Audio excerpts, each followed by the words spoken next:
All right. Well, this is our follow for Kevin Newman. We talked to you last week when you were just getting ready to head off to Kansas City to compete in the Ringside Nationals. For those that don't know, congratulations, Kevin. You won that. How does it feel, you know, seeing so many of the same guys in this gym have been in that tournament, succeeded themselves? How does it feel to bring that belt back? I mean, it feels good. It feels like, you know, I mean, it's just a good feeling. Anytime you win, it's a good feeling. So, you know, it just feels good that, you know, I got to be the champion of the whole tournament, you know, and win easily, right. You know, and get that done. Well, the fights themselves might have been easy, but I know that the event itself didn't come without its shares of ups and downs.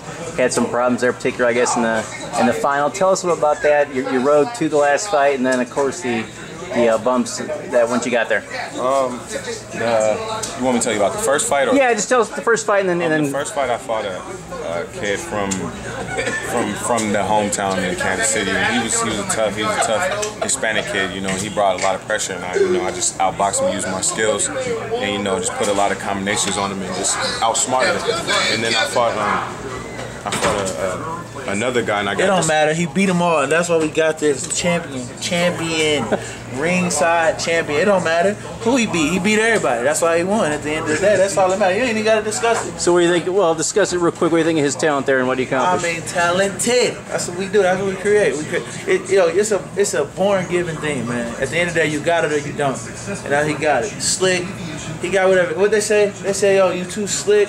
You know, you more a professional fighter, you couldn't win." They did say that, didn't they? Yeah, well, look what we got, man. We got that belt, so that's all that matters. Young Kevin Newman out here. That's my boy.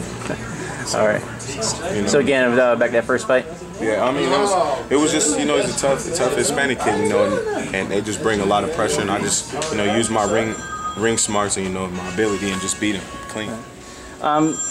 So then the second fight, what happened there? I saw a video on YouTube. It was kind of hard to tell from the distance what the hell it was that happened, and what was the cause for the original disqualification on both counts? It was a double DQ, and they said that's really rare in amateurs. We got both disqualified because we were fighting it in the first round. I grabbed him up and I like kind of pushed him against the ropes, and he had said something to me. And I said something back, but the ref gave him a more firm warning because I just said one word and he was talking trash. So he gave him a firm warning and warned me. He was like, "Don't talk." I was like, "Okay, no problem." And then we got back to fighting. In the second round, I hurt him with a left hook, and I jumped on him. And we got close again, and I was trying to free my hands because he was hurt to punch him, and he started talking again. And I told him, I was like, "Yeah, man, whatever," you know. And then the ref stepped in. I'm thinking he's gonna give either another warning or take a point from him or something, you know, talk to him about holding.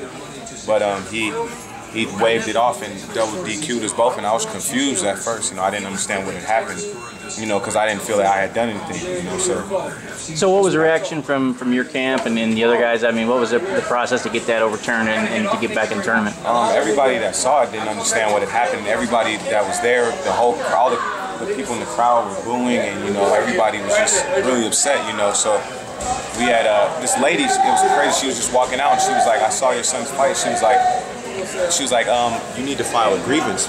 And we didn't know what that was, and we had got in contact with some people and found out what it was, and we filed the grievance, and it got overturned. And you know, a friend of ours helped us out with it, me and my coach and my mother, and we all got the job done, and we got back in the tournament. So how pissed off were you? You know, you all this time back, and then you finally get back in your second fight. When I was in the ring, I couldn't believe it had ended like that. Like I was hurt because I put so much time and effort into training, and I just was like, you know, all went down the drain, and I was like, nobody was gonna beat me. I knew that wasn't gonna happen, so you know, it was just like it hurt me bad. You know, it really pissed me off. You know, so I knew, but I felt deep down inside it couldn't end like that. Right. So overall, how did you feel getting back in there? Been so long since you've been in there competitively. I mean, do you feel like you hadn't lost a step? Feel better than ever? How did it feel? I felt the first fight. I mean, you know, everybody said I looked excellent, you know, but I felt like I was a little rusty, but I beat the kid up real good, you know. So I mean, it felt good. It just felt good to be back in there and back winning. Yeah. Now expanding on what Jay Leon said, you know, talking about people say you're more of a professional boxer than an amateur boxer. Still feel that's the case, or do you feel that, you know, obviously you can succeed either way? You can't say I'm more of a professional boxer because I'm not a professional yet. So you can't really say that. I mean, yeah, my style is more leaning towards the pros, but I look at it like this. I don't care what nobody says about me. I can do what I want to do, and I will do what I want to do. So if that's the way people feel about me and they feel a certain way, well, you know, I'll prove them wrong, you know, and I'm going to get the job done. I'm going to win regardless, you know. So whatever the case may be, if people think I don't throw enough punches or whatever they think, well then, you know, this is going to speak for itself because I went out there and just worked, you know, and from round 1 to the end of round 3, I was working nonstop.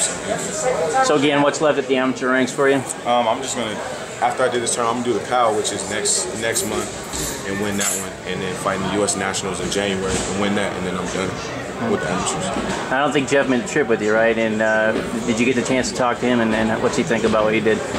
About the tournament? Yeah. I mean, he's very pleased, you know, and he feels it's my time just as well as I feel it's my time. So, you know, he's very pleased, and, you know, and we've been at this for a long time. So, you know, he's happy, and I'm happy, and my confidence is just gonna skyrocket the next time I get in the ring because I know how good I am, and I always know how good I am, and other people have too. But now I'm getting the experience that I needed, no injury free, and you know, and people are gonna see something out of me that's just gonna be totally different. They're gonna be like, this kid is different, you know, and that's what I want.